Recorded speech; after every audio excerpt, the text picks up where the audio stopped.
Hey YouTube, it's me again, ready to talk about knives again in our Knife Talk series.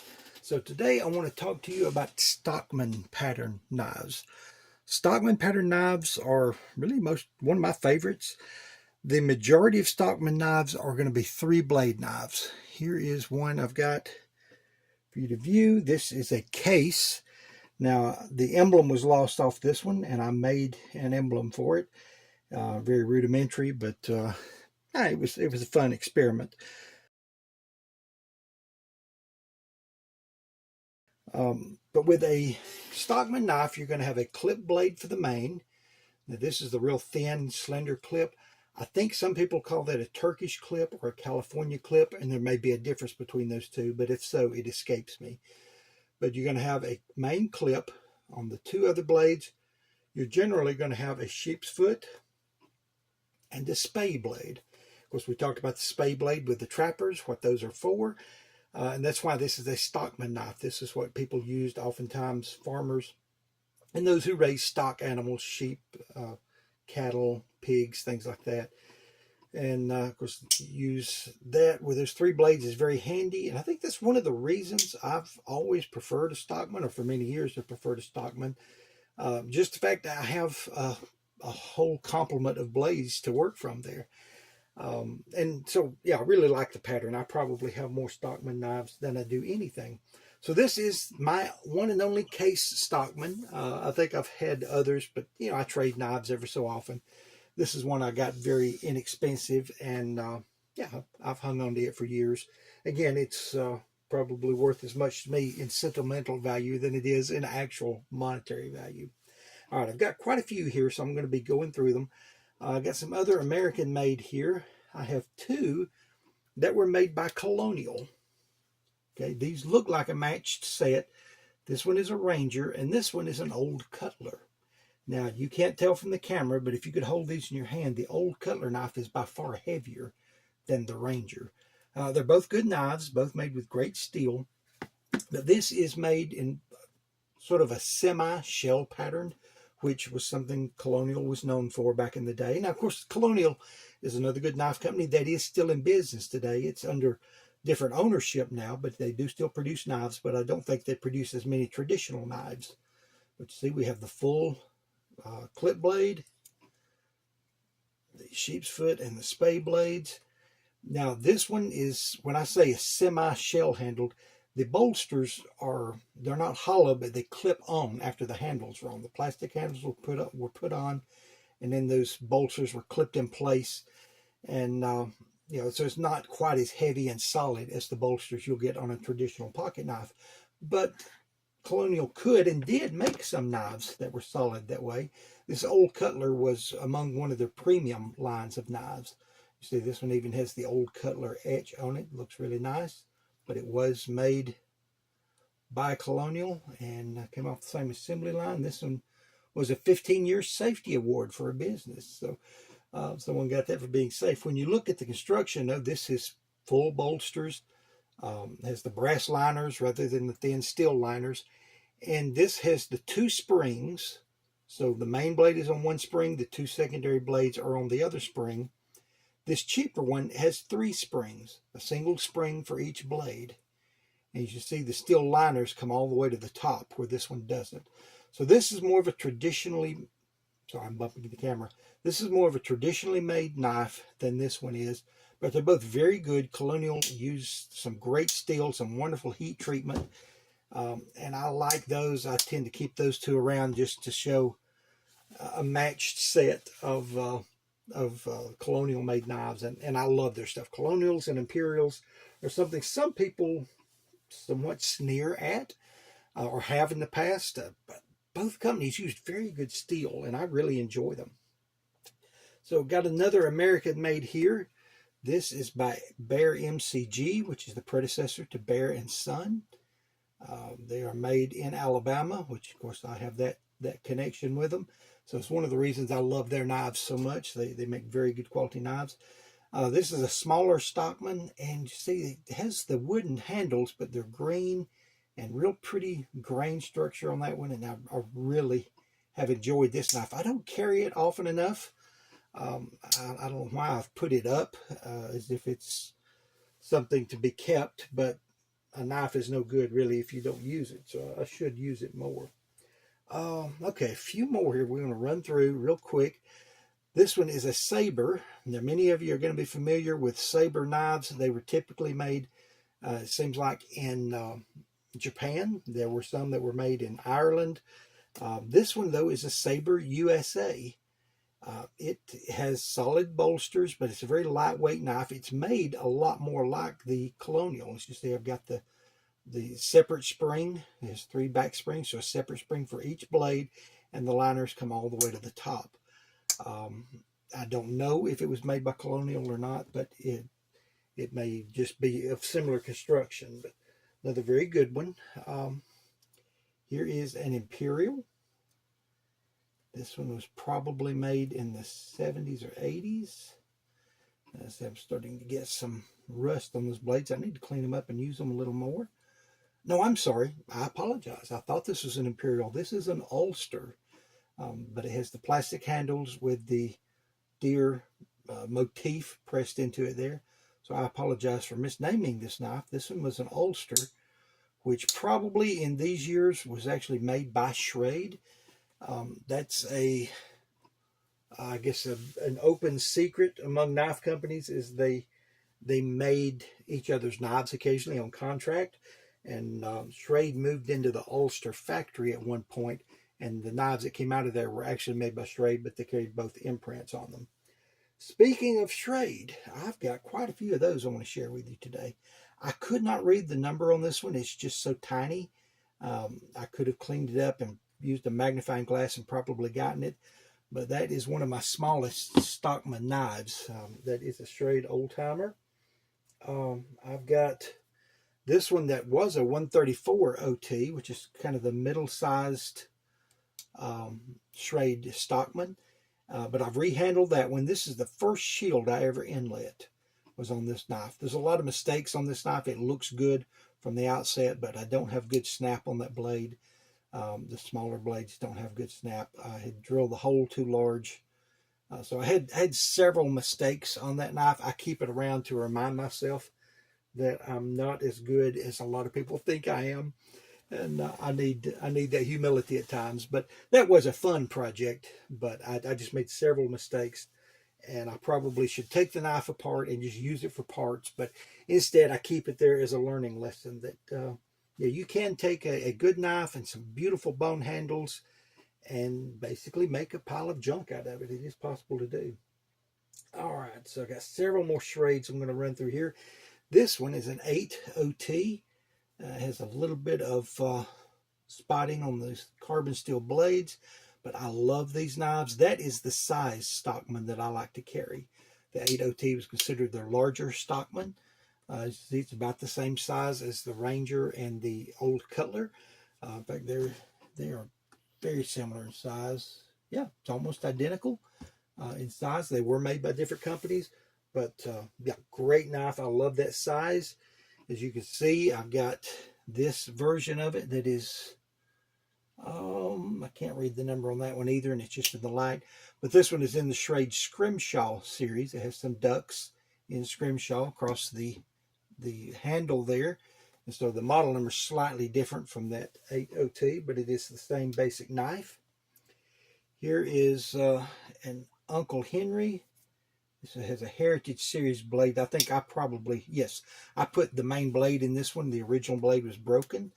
I'd forgotten about that job, but I put the main blade in there. I can barely see where the pin was put in. So I think this is the one where I put a pin just on the one end because I had to replace that one blade. I did not pin this side, and this blade has very little snap. That's the side I did not, or opening snap, yeah. That's the side I did not really work with. The side I did work with has great snap. One of those oddball things, but these 3 knives are the same basic knife. You see different model numbers, different handles, but they came from the same factory. They were the same basic blades, just different model numbers stamped on them. This is one that started out as an 8 OT. You hopefully have seen the video on that, where I rehandled it in elk handles, elk antler, and that one, of course, turned out very good. Very good snap on those. Well, a little quiet on that blade. I think it rubs just slightly. Yeah, that's what it is. A little bit of blade rub, enough just to quieten it as it snaps when you do one blade at a time. But yeah, that was a fun project and a good knife. And here is another that is an 8OT that was gifted to me by another knife mechanic, Jeffrey Fenimore. He did this one. He did it in blue lapis colored bone, which is absolutely gorgeous. And the pins are just exquisite. They look like they're spun because they're so smooth, but he pins those pins by hand. And he inlet mother of pearl for the shield.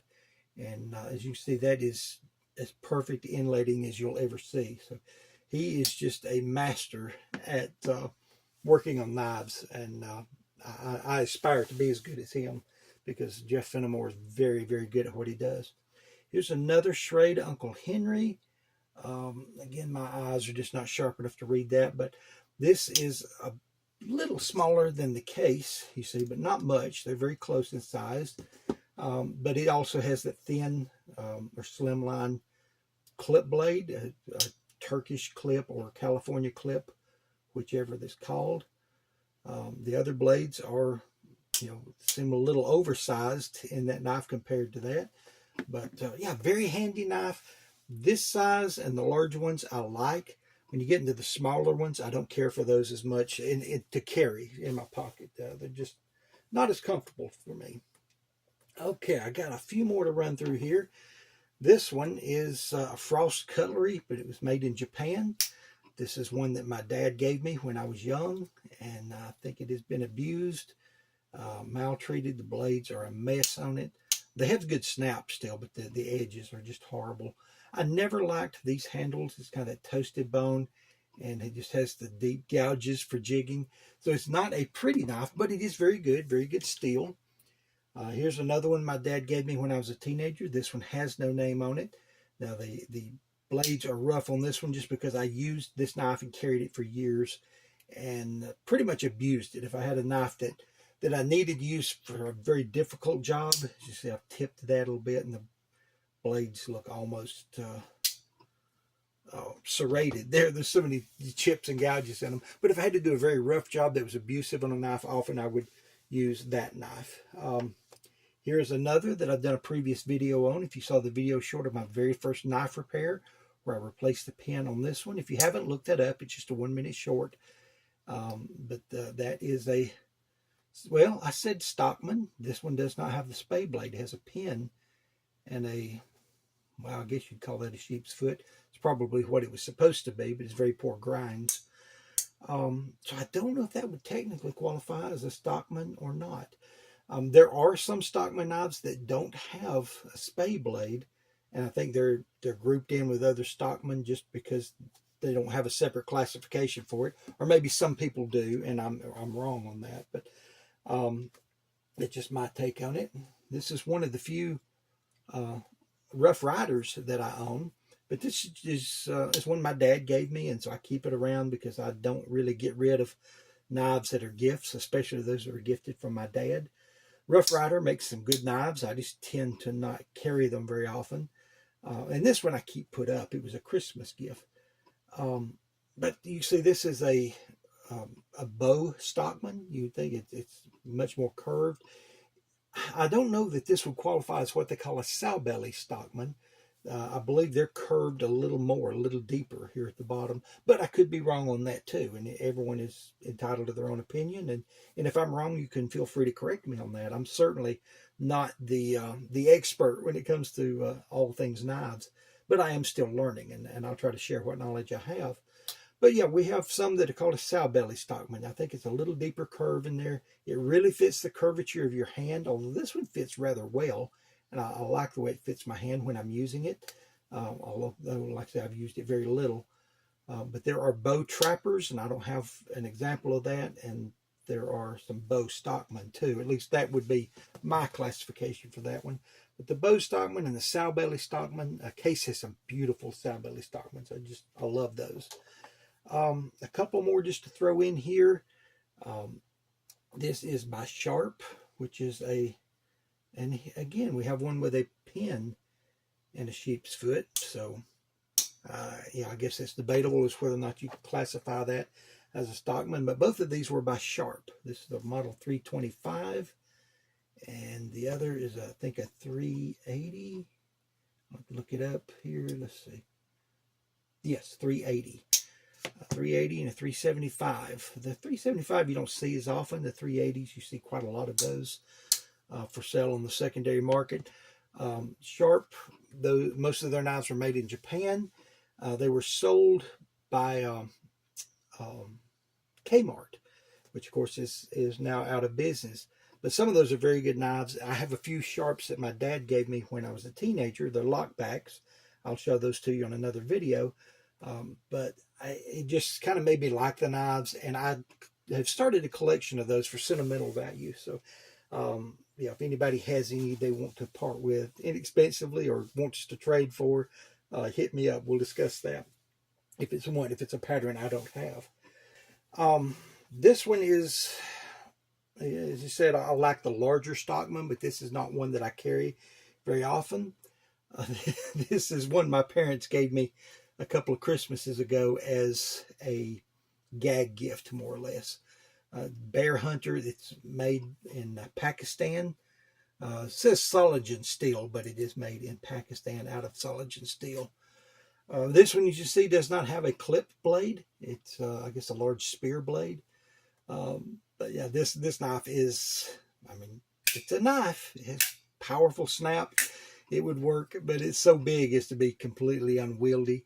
Almost a canoe pattern on the handle. So yeah, I guess you would not really classify that as a Stockman. I have in my mind, but the true Stockman is typically serpentine in pattern in the body, where this one is more of a canoe pattern. You see it's curved here, the ends stand up, but it is a 3-blade, and it's, I guess it would be closer to a Stockman. It's just going to be something in between. Now, if I understand it correctly, there is another pattern that is often called a cattleman's knife. Cattleman's knife is very, very similar to a Stockman, but the body is, the body of it is going to be equal-ended. Now, this is an old Cattaraugus that I got off of eBay just because I felt sorry for it. The main blade has been replaced on it, and it was peened with a nail. I've left it that way. I've not tried to repair it or do any further repairs to it, because in my mind, I could just imagine the old man that carried this thing for so many years could not afford a new knife, so he got a blade of some other type, some other manufacturer put in there, or maybe it came apart and he just repeened it. I don't know, but this would be a cattleman's knife because it's like a Stockman, but it's equal-ended, straight, smooth sides. Both ends are equal in size. And you see it has a very worn clip main. I've got that blade that I believe used to be a spay blade. I may be wrong on that. It may always have been shaped like a pen blade, but I believe that's a very worn spay blade. And this one had a leather punch that is broken. And that's the only one that still has the Cattaraugus name on it. Since this side has not been taken apart and repeened, I'm very confident that is authentic Cattaraugus. The bone is the old worm groove that they used to use. So occasionally I feel sorry for some knives, and I've kept this one as it is. I had a man who offered to give me some Cattaraugus blades to repair that one, but I just could not bring myself to do it. Here's a knife that I thought was a Stockman, or Cattleman, excuse me, when I got it. Equal-ended, rounded ends. Another eBay purchase of mine, but this one is a Robeson, and it's called a Carpenter's Choice. I thought this blade was worn down, but it was actually shaped much like that from the factory. It has a little bit of sharpening wear, but not much. So this is an old Robeson, I think between 1940 to 1955, something like that. I forget. But anyway, another great knife that when I got it, I thought was a cattleman's knife, but it isn't. So I guess this Cattaraugus is the only example I have of a cattleman's knife. Thank you all. I hope you've enjoyed the video, and y'all have a blessed day. Bye.